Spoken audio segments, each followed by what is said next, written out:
बिस्मिल्लाहिर्रहमानिर्रहीम। अस्सलाम वालेकुम फ्रेंड्स और you all, I hope you will be fine friends. Urdu अदब की मुख्तसर तरीन तारीख आज डॉक्टर सलीम अख्तर को हमने स्टार्ट किया हुआ है और आज हमारा तीसरा लेक्चर है।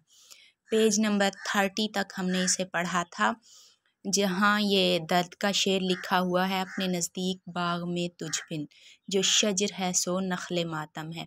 यहाँ तक हमने इसे डिस्कस किया था और तमाम अहम सवालात को मैंने समझाया था। आज हम पढ़ेंगे हर चंद हो मुशाहिदा से। हर चंद हो मुशाहिदा गालिब का एक शेर भी है, बड़ा मशहूर शेर है। हर चंद हो मुशाहिदाए हक़ की गुफ्तगू बनती नहीं है बादाओ सागिर कहे बगैर। इसका मतलब ये है कि गालिब कहते हैं बेशक हक़ की गुफ्तगू हो शायरी में, सच्ची बातें हों, लेकिन जब तक शराब और सागिर वगैरह मैखाने वगैरह का ज़िक्र ना हो उसमें शायरी में जान ही पैदा नहीं होती। अच्छा, नेक्स्ट पेज पे देखते हैं। सिर्फ उन्हीं को डिस्कस कर रही हूँ जो अंडरलाइन किए हुए हैं, और जब मैंने तैयारी की थी तब मैंने इन्हीं को पढ़ा था जो मैंने अंडरलाइन किए हुए हैं। मैंने पूरी बुक जब पढ़ी थी तो इम्पोर्टेंट को मैंने अंडरलाइन कर लिया था और नोट्स भी बना लिए थे। ये पूरी समझ के पढ़ लें, उसके बाद मैं आपको नोट्स भी शेयर कर दूँगी। कंपोजिंग के लिए मैंने वैसे भी दिए हुए हैं नोट्स, मेरे पास रिटन फॉर्म में है। मैंने कहा अपनी एक स्टूडेंट को दिए हुए हैं कंपोज करने के लिए। अच्छा, इदराक। इदराक क्या होता है? इदराक के मानी है किसी ख्याल का अचानक से इंसान के जहन में आ जाना और मसला सुलझ जाना। इस तरह का अचानक से कोई ख्याल आ जाए जहन में तो उसे इदराक कहते हैं। आगे लिखा हुआ है वकूफ़, यानी आगही होना किसी चीज़ की, किसी चीज़ से आगाह हो जाना। मज़ीद आगे लिखा हुआ है तहतल शऊर, यानी लाशऊर। लाशऊर क्या होता है? इसकी एक एग्जांपल दूं आपको। एक होता है शऊर, जिस इंसान के जहन के हिस्से हैं। एक होता है लाशऊर। शऊर वो होता है जो हम सोचते हैं, जो हम बोलते हैं, जो हम करते हैं, वो शऊर है। लेकिन लाशऊर वो है अगर हमने ज़िंदगी में कभी किसी इंसिडेंट को देखा हो और उसका थोड़ा बहुत अक्स, थोड़े से उसके नकूश हमारे दिमाग में पड़ गए हों, फिर हमने उसे भुला दिया हो, हमारे वहमो गुमान में भी वो बात ना हो, लेकिन वो हमारे तहतुल शऊर में कहीं ना कहीं सेव हो जाती है। इन फ्यूचर हमें कभी कभार ऐसा होता है, आपने ऑब्ज़र्व किया होगा, कभी कभार हमें ख्वाब की तरह कुछ याद आ रहा होता है कि हाँ ये मैंने सुना था या ये मैंने देखा था शायद कभी, या किसी इंसान को देख के बंदा कहता है हाँ शायद इसे मैं जानता हूँ, लेकिन कौन है जहन में नहीं आ रहा, शक्ल देखी देखिए। इस तरह ये जो होता है ना, ये हमारे तहतुल शऊर में, हमारे लाशऊर में सेव होती हैं चीज़ें।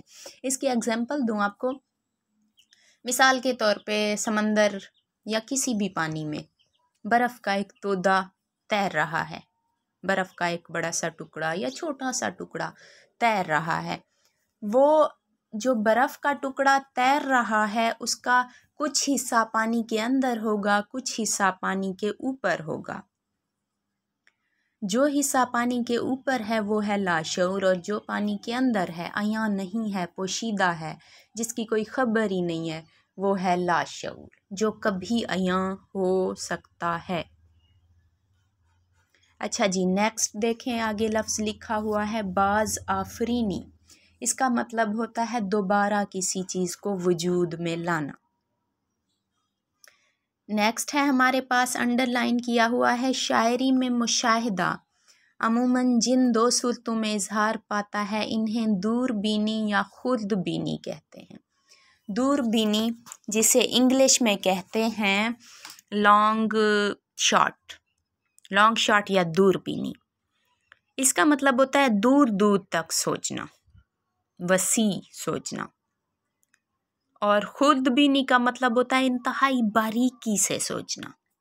इसका इंग्लिश में तो वर्ड है क्लोज़अप, यानी कि क्लोज से देखना, लेकिन इसका मफहूम कुछ यूँ है कि किसी चीज़ को बारीकी से देखना, गौर करके देखना।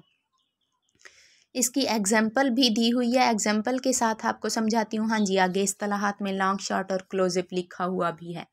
यहाँ है खुद बीनी या क्लोजिप का एक मिसरा दिया हुआ है। शबनम ने भर दिए थे कटोरे गुलाब के। मीर अनीस का एक मरसिया है। मरसिए का उन्वान है जब कित्ता की मुसाफत शबे आफ्ताब ने। उस मरसिए से मिसरा लिया गया है। मुकम्मल शेर कुछ यूं है। ख्वाहां थे, ख्वाहां यानी ख्वाहिश रखते थे, ख्वाहां थे ज़ेब गुलशन ज़हरा जो आब के, शबनम ने भर दिए थे कटोरे गुलाब के। यानी कि हज़रत इमाम हसन और हज़रत इमाम हुसैन रज़ी अल्लाह अन्हो की फ़ैमिली बीबी ज़हरा के गुलशन के फूल यानी कि उनका ख़ानदान जब पानी की ख्वाहिश कर रहे थे तो कुदरत ने कुछ ऐसा किया कि शबनम ने गुलाब के कटोरे भर दिए। खूबसूरती थोड़ा सा उस वाक़ये को बयान करने के लिए अल्फाज की खूबसूरती देखिए। यहाँ अब ऐसा तो नहीं था कि उनके पीने के लिए शबनम गुलाब पे फैला हुआ था। शबनम तो बरसती रहती है, लेकिन उस मंज़र को ज़रा वाज़े करने के लिए, जज्बाती अंदाज से बयान करने के लिए मीर अनीस ने इस तरह से बयान किया है। तो ये क्या है? ये है खुद बीनी या क्लोजिप, यानी कि बारीकी से ऑब्ज़र्व किया है उन्होंने फितरत के मंज़र को और उस उनकी प्यास की ख्वाहिश, पानी की ख्वाहिश को भी। नेक्स्ट है एक मिसरा, था मोतियों से दामने सहरा भरा हुआ। ये भी मीर अनीस के शेर से है। शेर कुछ यूं है। खा खा के ओस और भी सब्ज़ा हरा हुआ, था मोतियों से दामने सहरा भरा हुआ। इस शेर में दूरबीनी है यानी लॉन्ग शॉट, दूर तक सोचा गया है इसमें। खा खा के ओस और भी सब्ज़ा हरा हुआ। अब ओस खा खा के सब्ज़ा हरा हो गया है, दूर तक सोचा है ना उन्होंने। वैसे देखा जाए तो दोनों करीब करीब हैं, थोड़ा सा बस मफहूम डिफरेंट है और थोड़ी सी एग्जाम्पल में भी फ़र्क है, वरना दोनों करीब करीब हैं। दूर तक सोचना और बारीकी में सोचना एक ही बात है। लेकिन उर्दू अदब तो वो है जिसमें बेइंतहा बेतहाशा हर चीज़ के अलग अलग मीनिंग होते हैं। आगे देखिए मंज़र निगारी, मैंने लास्ट लेक्चर में बताया है किसी भी मंज़र पर कलम उठाना, मंज़र को लफ्ज़ों के ज़रिए बयान करना, और फ़ितरत निगारी फ़ितरत के हुस्न को लफ्ज़ों के ज़रिए इस तरह से बयान करना कि पढ़ के हमें ऐसा लगे, मिसाल के तौर पे सुबह के मंज़र को बयान किया जा रहा है, पढ़ के ऐसा लगे कि हम उसी सुबह में बैठे हुए हैं, वही हवा चल रही है, वही परिंदे चहचहा रहे हैं, वही फल फूल हैं, वही बाग हैं। नेक्स्ट है इनफरादी, यानी कि अलग अलग एक एक करके। इनफरादी तौर पे जैसे क्या कहा जाता है, हम अपने स्टूडेंट्स पे इनफरादी तौर पे तवज्जो देते हैं, यानी हर बच्चे पे अलग अलग तवज्जो देते हैं। इज्तमाई इकट्ठा, इनफरादी अलग अलग एक एक पे। इम्तजाजी, इसका क्या मतलब होता है? यानी कि मुरक्कब, दो या दो से ज़्यादा अल्फाज का मजमुआ या दो से ज़्यादा फ़िक्रों का मजमुआ वगैरह, वो होता है इम्तजाजी। मिक्सअप जैसे होता है, मुरक्कब चीज़। नेक्स्ट है हमारे पास कफ़से रंग। गालिब ने किसे कफ़से रंग कहा था? बुलबुल ईरान को। ये भी एक अहम सवाल है। अच्छा, कफ़स के मानी हैं पिंजरा या जाल। कफ़से रंग एक शेरी मजमुआ भी है जिसके मुसन्निफ़ हैं सैयद अमीन अशरफ। अच्छा, नेक्स्ट देखते हैं। गज़ल वाहिद ऐसी सिनफ़े सुखन है जिसका मकामी जोग्राफिया, मैंने पहले भी बताया था आपको कि इंसान मोस्टली जो कुछ देखता है उसी को अपने, जो कुछ देखता है या जो वो अपने अंदर दिल में फ़ील करता है उसी को अल्फाज का जामा पहना देता है। और ज़ाहिर सी बात है, जो बंदा जंगलों में रहता है वो जंगलों के तशबीहात और इस्तारे लेगा, जो शहरों में रहता है वो वहीं की मिसालें दे के लिखेगा, क्योंकि वो उसी दुनिया से मुतासिर है जैसा उसके पास माहौल है। और जो बंदा पहाड़ों में रहता है तो वो पहाड़ों के मनाजिर की शायरी करेगा, सेम इसी तरह। आगे पढ़ते हैं। वाहिद गज़ल ऐसी सिनफ़े सुखन है जिसका मकामी जोग्राफिया, यानी कि मकामी जोग्राफिया होता है हदूद, जोग्राफिया का तो आपको पता ही होगा। मकामी जोग्राफिया तारीख़, सकाफ़त और तलमीहात से कोई ताल्लुक़ नहीं। मिसाल के तौर पे अब गज़ल परवान चढ़ी उर्दू गज़ल दक्कन में, दक्कन से स्टार्ट हुई, लेकिन गज़ल फ़ारसी से उर्दू में आई। तो काफ़ी अरसा तक उर्दू के गज़ल गोशोरा ने क्या किया, फ़ारसी तशबीहात व इस्तारात तलमीहात को अपनी शायरी में जगह देते रहे, मकामी चीज़ों पे फोकस ही नहीं किया, यानी कि तकलीद करते रहे फ़ारसी शोरा की, लकीर के फ़कीर। काफ़ी अरसा तक गज़ल में ऐसा ही होता रहा। मिसाल के तौर पे इसमें चुनाचे शीरीं फ़रहाद का तो आपने सुन ही रखा होगा कि एक बादशाह या शायद रईस की बेटी थी जो जिस पे फ़रहाद आशिक हुआ था, और फ़रहाद ने जब शीरीं मांगी थी उसके वालिद से, तो उसके वालिद ने डिमांड रखी थी कि एक नहर खोदो और उसमें से दूध बहा कर दिखाओ, फिर शीरीं दूंगा। उसने तीशा और जो पहाड़ चीरने वाले आलात वगैरह होते हैं उनसे तवील अरसा मेहनत करके एक नहर खोदी, और ये फ़र्ज़ी किस्सा है। एक नहर खोदी थी, और जब उसने नहर खोद ली थी अपनी, यानी कि आखिरी मनाजिल पे था अपनी मेहनत की, तो उसे पता चला कि शीरीं की कहीं और शादी हो गई है, और वो वही तीशा अपने सर में मार कर उसने खुदकुशी कर ली थी। तो इससे मशहूर तलमीहात हैं, इसे उर्दू शोरा अपनी शायरी में जगह देते हैं, जबकि ये फ़र्ज़ी किस्सा है, हकीकत में ऐसा कुछ नहीं था। गालिब का एक शेर भी है, तीशे बगैर मर ना सका कोहकन असद, हर संग क्या था आगे, तीशे बगैर मर ना सका कोहकन असद, सरगुश्ता खुमारे रसूमो कुयूद था। इसका मतलब ये है कि गालिब कहते हैं कि जब कोहकन असद गालिब का पुराना तखल्लुस है। गालिब कहते हैं कि ए असद, खुद से मुखातिब होके कहते हैं। गालिब का पहले तखल्लुस था असद, बाद में उन्होंने एक असद ईमानी था, पता नहीं क्या नाम था, एक आम सा शायर था, वो भी असद तखल्लुस करता था। उनका शेर गालिब के किसी दोस्त ने जब पढ़ा तो बेतुका सा शेर था, ऐसे थोड़ा सा मतलब जैसे मुंह बना लिया जाता है कि ये कोई शेर है, फिर गालिब को खुश करने के लिए तारीफ़ कर दी और वाह वाह बोल दिया। गालिब को ये बात नागवार गुजरी थी कि दूसरे असद ओमानी था, पता नहीं क्या नाम था, मैं कंफर्म करके आपको बता दूंगी।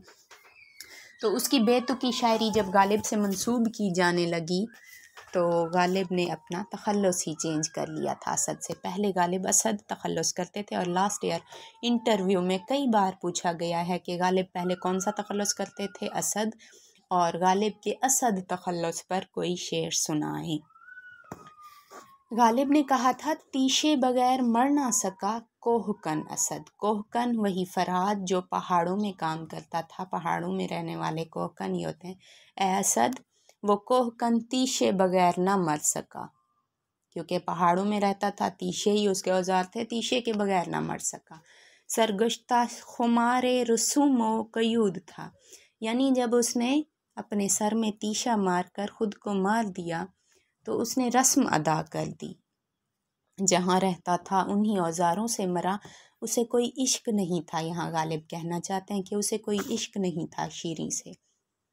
हालांकि गालिब कहते हैं कि जब उसे पता चला कि शीरीं उससे दूर जा चुकी है, शीरीं उसे नहीं मिल सकती, या बाज़ रिवायात में है कि शीरीं मर गई थी, बाज़ में है कि उसे जब पता चला कि शीरीं की शादी कहीं और कर दी जा चुकी है, लेकिन ये फ़र्ज़ी कहानी थी जो ज़बान ज़द ख़ास आम हो गई थी, मशहूर हो गई थी।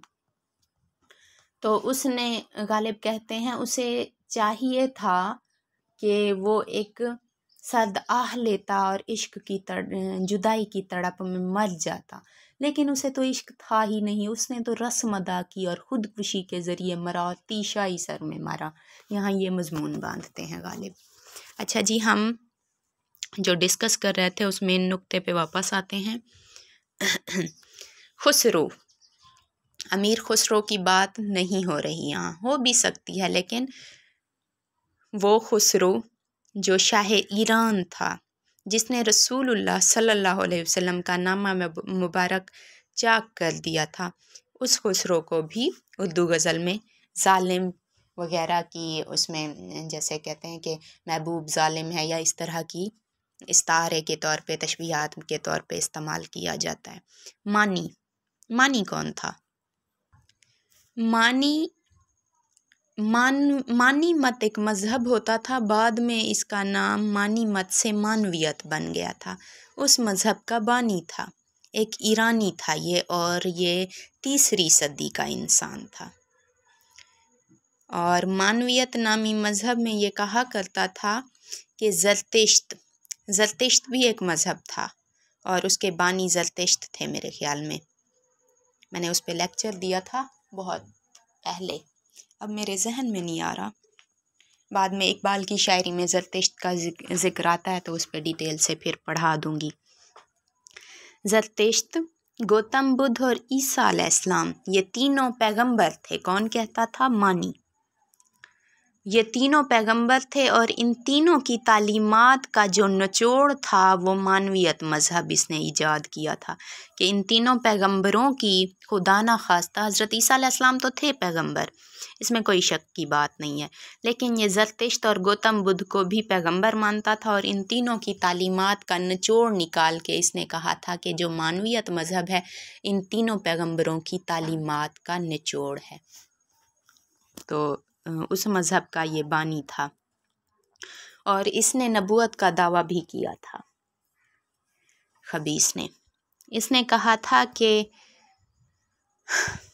हज़रत ईसा अलैहिस्सलाम, पुरानी किताबों में जिस फ़ारकलीद था, हज़रत मोहम्मद सल्लल्लाहु अलैहि वसल्लम का ईरानी नाम था फ़ारकलीद।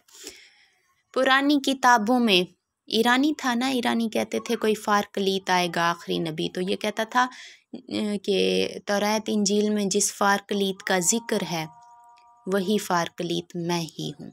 और इसने जिब्रील के आने की, वही की कुछ झूठी मनगढ़ंत बातें भी बताई थी मलून ने, तो ये वो बंदा था मानी।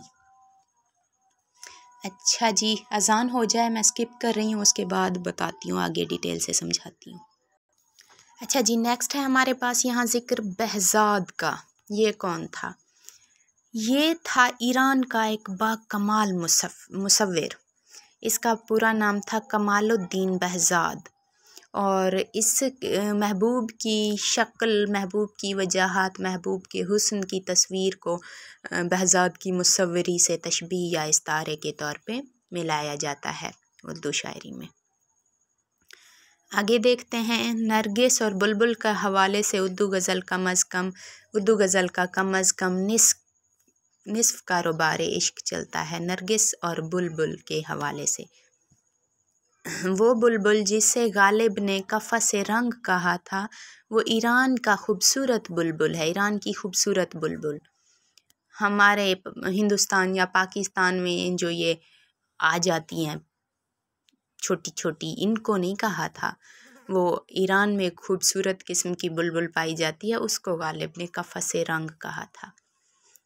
और नेक्स्ट है, जिस नरगिस ने इंतज़ार, मर्ज़ और चश्म के लातादाद इस्तारे फ़राहम किए हैं उर्दू गज़ल को, वो भी हमारा फूल नहीं है, वर्ड्सवर्थ का डैफोडिल्स है। डैफोडिल बड़ा शानदार और बड़ा सारा फूल होता है। अच्छा जी, आगे है रांझा, महिवाल और मिर्ज़ा। रांझा सोहनी का, रांझा महबूब जो था, और महिवाल कहते थे भैंस चराने वाले को, वो उसका नाम था मिर्ज़ा, और उसकी महबूबा सोहनी उसे रांझा कहती थी। नाम उसका मिर्ज़ा था, और वो भैंसें चराने के बहाने जाता था सोहनी के इलाके में, इसलिए लोग उसे महिवाल कहते थे, यानी भैंस चराने वाला। नेक्स्ट है इंशाअल्लाह खान। इंशाअल्लाह खान का एक शेर। इंशाअल्लाह खान माशाअल्लाह खान के बेटे थे। लास्ट ईयर इंटरव्यू में पूछा गया था इंशाअल्लाह खान के वालिद के बारे में। सुनाया रात को किस्सा जो हीर रांझा का, तो अहले दर्द को पंजाबियों ने लूट लिया। कलीदे उर्दू जब मैंने पढ़ाई थी तो शुरू में उसका जो सब्जेक्टिव हिस्सा है उसमें से मैंने नोट्स पढ़ाए थे अपने, उसमें से जो मैंने नोट्स बनाए थे इम्पोर्टेंट, उसमें ये शेर भी मैंने पढ़ाया था। इस शेर का मौजू क्या है? दास्तानों पर मबनी है। पुराने ज़माने में इकट्ठे होकर रात को लोग दास्तानें सुना करते थे। मेरे अबू जान तो अब भी सुनते हैं कहानियाँ हमसे, कहते हैं मुझे कहानी सुनाओ, मुझे नींद नहीं आ रही। उनकी अभी तक आदत है, और हम उन्हें कहानी सुनाते हैं तो वो सो जाते हैं। तो पुराने ज़माने में बड़े शौक़ से सुनते थे। फिर उसी के हवाले से ये शेर है, सुनाया रात को किस्सा जो हीर रांझा का, तो अहले दर्द को पंजाबियों ने लूट लिया। पंजाब में ज़्यादातर यही रिवाज होता था। उसके बाद है, इंशा से बहुत पहले सिराज औरंगाबादी भी ये कह चुके हैं, मुश्ताक हूँ मैं तेरी फसाहत का वलेकिन रांझा के नसीबों में कहाँ हीर की आवाज़। फसाहत, इसका क्या मतलब है? फसाहत अरबी ज़ुबान का लफ्ज़ है जिसके लुग़वी मानी है ज़ाहिर और साफ़ होना। कल के टेस्ट में मैंने दिया हुआ था, पता नहीं कौन सा लफ्ज़ दिया हुआ था, और मैंने लिखा था टेस्ट में कि हाँ, मैंने सवाल दिया था कि भुजन के इस्तिलाही मानी क्या है, लुग़वी मानी क्या है, और फिर मैंने उसमें ऑप्शन में दिया हुआ था लुग़वी मानी भी, इस्तिलाही मानी भी, और एक और ऑप्शन भी दे दिया था। मोस्टली कैंडिडेट्स ने इस्तिलाही को चूज़ किया हुआ था, और एक स्टूडेंट ने तो मुझे मैसेज भी कर दिया कि आपने तो यही बताया था, मेरा सवाल गलत क्यों हो रहा है। तो डियर स्टूडेंट्स, आप गौर किया करें सवाल पे, लुग़वी मानी पूछे जा रहे हैं या इस्तिलाही। 2021 के पेपर में, 21-22 के पेपर में लेक्चरर उर्दू के सवाल में आया हुआ था, गज़ल के इस्तिलाही मानी, औरतों से बातें करना, औरतों के मुताल्लिक बातें करना, एक और भी था इश्क, पता नहीं क्या था, और आगे था इनमें से कोई नहीं। तो बहुत सारे कैंडिडेट सर पकड़ के बैठ गए, और फेसबुक पे, व्हाट्सएप ग्रुप्स में इतना डिस्कशन हुई कि ये दोनों ऑप्शंस में से कौन सा था। भाई आप सवाल को गौर करो, लुग़वी है तो लुग़वी वाले को चूज़ कर लो, इस्तिलाही है तो इस्तिलाही वाले को चूज़ कर लो। सवाल को गौर किया करें, तब आपको जवाब देने में आसानी होगी।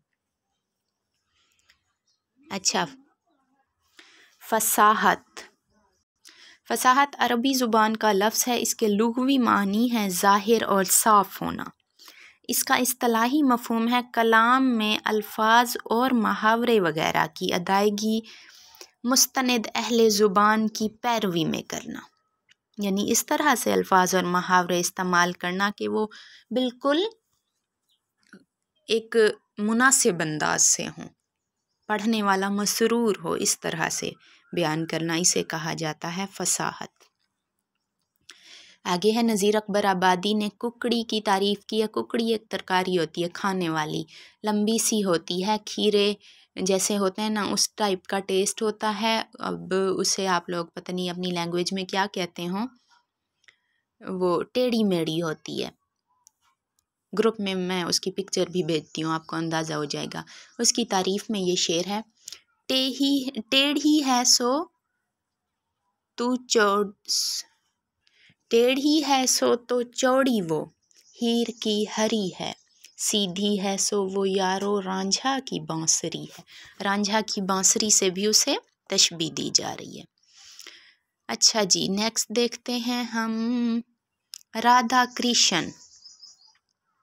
राधा कृष्ण की सूरत में जो मकबूल मिसाल मिलती है, किस में पंजाबी ज़ुबान पूरा पड़ता है, मगर किसी अहले ज़ुबान को इसके हवाले से तशबीहात व इस्तारात ना सूझे। चलिए, पंजाबी ज़ुबान की अजनबियत की बिना पर ऐसा मुमकिन ना हुआ, लेकिन राधा कृष्ण की सूरत में जो मकबूल मिसाल मिलती है हिंदी असलूब की बिना पर, वो गीतों में ज़िंदा रही मगर गज़ल में नहीं। राधा कृष्ण हिंदी गीतों में इसका ज़िक्र मिलता है, और ये हिंदी गीतों में रोमानवी किरदार के लिए इस्तेमाल किया जाता है। जैसे इलामा इकबाल ने शाहीन को बुलंद परवाज़ी के लिए इस्तेमाल किया है, हिंदी गीतों में राधा कृष्ण किरदार को रोमानवियत के लिए इस्तेमाल किया जाता है। गज़ल मसनूई इश्क और गैर सेहतमंदाना एहसासात के इजहार के लिए ईरान के जुग्राफिया और तलमीहात से काम चलाती रही, ये ऑलरेडी बताया है मैंने। ताहम दक्कनी शोरा इस बिना पर काबिल तवज्जो हैं कि उन्होंने फ़ारसी सिनफ़े गज़ल को मकामी रंग व बू देने की सई की थी। कैसे? वली दक्कनी को जब सादुल्ला गुलशन ने मशवरा दिया था कि फ़ारसी में पढ़े बेकार अल्फाज को उर्दू का जामा पहनाए, तब उसने फ़ारसी की तकलीद छोड़कर उर्दू में शायरी की थी। शायद इसका बुनियादी सबब यह है कि शुमाली हिंद यानी दिल्ली, लखनऊ वगैरह वाली साइड शुमाली हिंद के मुकाबले में दक्कनी कल्चर निस्बतन कम मुफर्रस। कल के लेक्चर में मैंने बताया था आपको दखील उर्दू, यानी कि किसी और ज़ुबान के अल्फाज जब उर्दू में दाखिल हो जाएं और वो उर्दू का हिस्सा बन जाएं तो उसे कहते हैं दखील उर्दू। सेम इसी तरह किसी दूसरी ज़ुबान के अल्फाज जब फ़ारसी में का हिस्सा बन जाएं तो उसे कहते हैं मुफर्रस, रेप शद है और इसलिए ज़्यादा फितरी नज़र आता है। उधर कुली कुतुब शाह ने जो अंदाज़ व उसलूब यानी तरीक़ाकार, उसलूब कहते हैं तरीक़ाकार को अपनाया वो तवाना रिवायत की सूरत में वली तक बरकरार रहा। अच्छा जी, नेक्स्ट देखते हैं हम। जुल्फ़ तेरी है मौज जमुना की, पास दिल इसके जूं सनासी है। वली दक्कनी का शेर है। महबूब की जुल्फ़ को, बालों को जमुना की मौज से तशबीह दी है। पास दिल इसके जूं सनासी है, पास तिल इसके, बालों के पास जो तिल है, जो सनासी है, देखने के लायक है। शुमाली हिंद में नज़ीर अकबर आबादी की इस्तिस्नाई नहीं मिलती, यानी कि उसका कोई सानी नहीं मिलता, जिसके यहाँ वस्ती हिंद का जोग्राफिया। अच्छा, एक है जनूबी हिंद, एक है वस्ती हिंद, एक है शुमाली हिंद। दक्कन की जो रियासत थी वो जनूबी हिंद में थी। शुमाली हिंद में दिल्ली और लखनऊ की दो बस्तानों का जिनका जिक्र मिलता है, बहार, उड़ीसा, बंगाल, गुजरात, दिल्ली और लखनऊ के इलाके हैं। जबकि वस्ती हिंद में है भोपाल, मध्य प्रदेश, रायपुर वगैरह। वस्ती हिंद का जोग्राफिया अपनी तलमीहात और उन पर इस्तवार तशबीहात और इस्तारात मिलते हैं, लेकिन नज़ीर को शायद इसी बिना पर सक्का तज़किरा निगारों ने तस्लीम ना किया। सक्का तज़किरा निगार तो वो होते हैं जो तज़किरा करते हैं। सिक्का है ये लफ्ज़, सक्का नहीं सिक्का। सिक्का जिसके कौल व फ़िल पर इतबार किया जाए, मोतबर शख्स।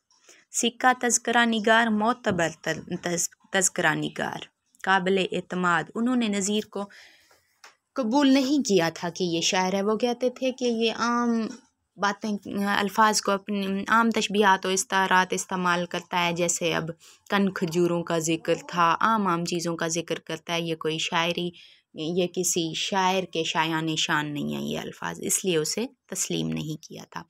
जैसे नज़ीर कहते हैं, अपना वो खुश लिबास बसंती दिखा नज़ीर, बसंत का लिबास दिखा नज़ीर, चमकाया हुस्ने यार ने क्या क्या बसंत का। इन्हीं आम अल्फाज के इस्तेमाल की बिना पे सिक्का तज़किरा निगारों ने इन्हीं आम अल्फाज को इस्तेमाल करने की बिना पे कहा था कि नज़ीर अकबर आबादी शायर नहीं है।